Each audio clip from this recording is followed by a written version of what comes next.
गांव की ये सुबह हमेशा की तरह शांत थी, लेकिन किसी को नहीं पता था आज कुछ अशुभ होने वाला है।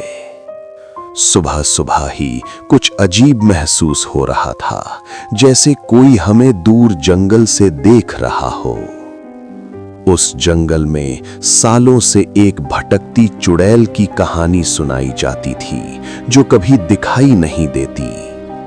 लेकिन उस दिन मोहन नाम का लड़का गलती से उसी रास्ते पर निकल पड़ा। जैसे जैसे वो जंगल के अंदर गया, माहौल अचानक बदलने लगा और हवा ठंडी हो गई। मोहन को लगा किसी ने उसका नाम लिया, लेकिन पीछे मुड़कर देखा तो कोई नहीं था। लेकिन सच ये था कि वो अकेला नहीं था, कोई उसके बिल्कुल पीछे खड़ा था। वो थी भटकती चुड़ैल, जो सालों से किसी शिकार का इंतजार कर रही थी। मोहन भागने लगा, लेकिन जितना वो भागता, जंगल उतना ही उसे अपने अंदर खींचता जा रहा था। और तभी वो उसके सामने आ गई। अब मोहन के पास बचने का कोई रास्ता नहीं था।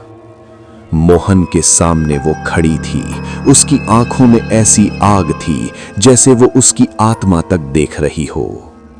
धीरे धीरे उसने अपना हाथ बढ़ाया और उसकी उंगलियां इंसान जैसी बिल्कुल नहीं थीं।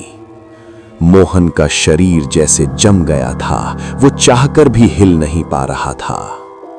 तभी उसे गांव के बुजुर्ग की बात याद आई। उस चुड़ैल से बचना नामुमकिन है। और अचानक उसने एक भयानक चीख मारी, जिससे पूरा जंगल कांप उठा। उस चीख से मोहन जमीन पर गिर पड़ा। उसकी आंखों के सामने सब कुछ धुंधला होने लगा और वो धीरे धीरे नहीं, बल्कि रेंगते हुए उसकी तरफ तेजी से बढ़ने लगी। लेकिन तभी एक तेज रोशनी चमकी और चुड़ैल अचानक रुक गई। मोहन के हाथ में वो तावीज चमक रहा था, जो उसे गांव के बुजुर्ग ने दिया था। चुड़ैल पीछे तो हटी, लेकिन उसके चेहरे की मुस्कान बता रही थी कि ये अभी खत्म नहीं हुआ। जैसे ही तावीज चमका, चुड़ैल गुस्से से पागल हो उठी और पूरा जंगल कांपने लगा। तभी अचानक मोहन के सामने एक अजीब दृश्य उभरने लगा, जैसे कोई पुरानी कहानी जीवित हो गई हो। गांव वाले उस औरत पर जादू टोना करने का आरोप लगा रहे थे और उसे सजा देने वाले थे। वो बेगुनाह थी, रो रो कर अपनी जान की भीख मांग रही थी, लेकिन किसी ने उसकी एक न सुनी। और उसी आग में उसकी आत्मा जलकर कुछ और बन गई, एक भयानक चुड़ैल। मोहन ने जैसे ही आंखें खोली, वो समझ चुका था ये चुड़ैल क्यों भटक रही है। वो अचानक चीखी, मोहन, तुम भी उसी गांव से हो जिसने मुझे मारा था। मोहन डर के मारे पीछे हटने लगा। अब उसे समझ आ गया था वो उसका अगला शिकार है। चुड़ैल हवा में उठ गई और उसके चारों तरफ काली शक्तियां घूमने लगीं। और अगले ही पल वो बिजली की तरह उसकी तरफ झपटी। अब बचना नामुमकिन लग रहा था। जैसे ही वो मोहन पर झपटी, समय जैसे धीमा हो गया और मौत उसकी आंखों के सामने खड़ी थी। लेकिन आखिरी उम्मीद के तौर पर मोहन ने तावीज को कसकर पकड़ा और वो तेजी से चमकने लगा। उस रोशनी ने चुड़ैल को जोर से पीछे फेंक दिया और वो पेड़ से टकराकर गिर पड़ी। मोहन हिम्मत जुटाकर खड़ा हुआ, लेकिन उसे पता था ये लड़ाई अभी खत्म नहीं हुई है। वो फिर उठी, लेकिन इस बार वो पहले से भी ज्यादा खतरनाक लग रही थी।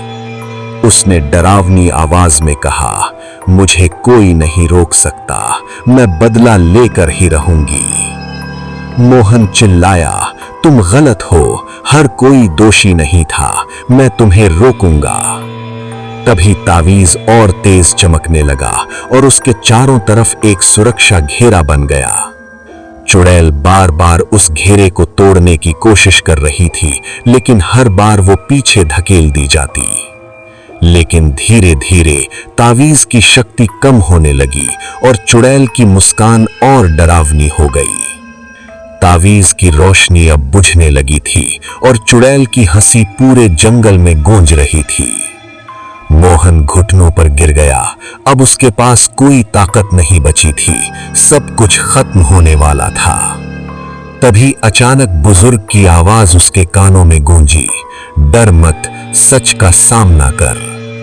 मोहन को उसका दर्द याद आया। वो चुड़ैल नहीं, एक बेगुनाह औरत थी जिसे गलत समझा गया। इस बार वो भागा नहीं, बल्कि धीरे धीरे उसकी तरफ बढ़ने लगा, बिना डर के। चुड़ैल पहली बार रुकी। उसकी आंखों में गुस्से के साथ दर्द भी दिखाई दे रहा था। मोहन बोला, मैं तुम्हें खत्म करने नहीं, तुम्हें आजाद करने आया हूं। उसकी चीख अचानक बदल गई और धीरे धीरे उसका भयानक रूप टूटने लगा। कुछ ही पलों में वो एक शांत आत्मा बन गई और मुस्कुराते हुए हवा में विलीन हो गई। मोहन वापस गांव लौट आया, लेकिन उसे नहीं पता था कि वो अकेला नहीं लौटा।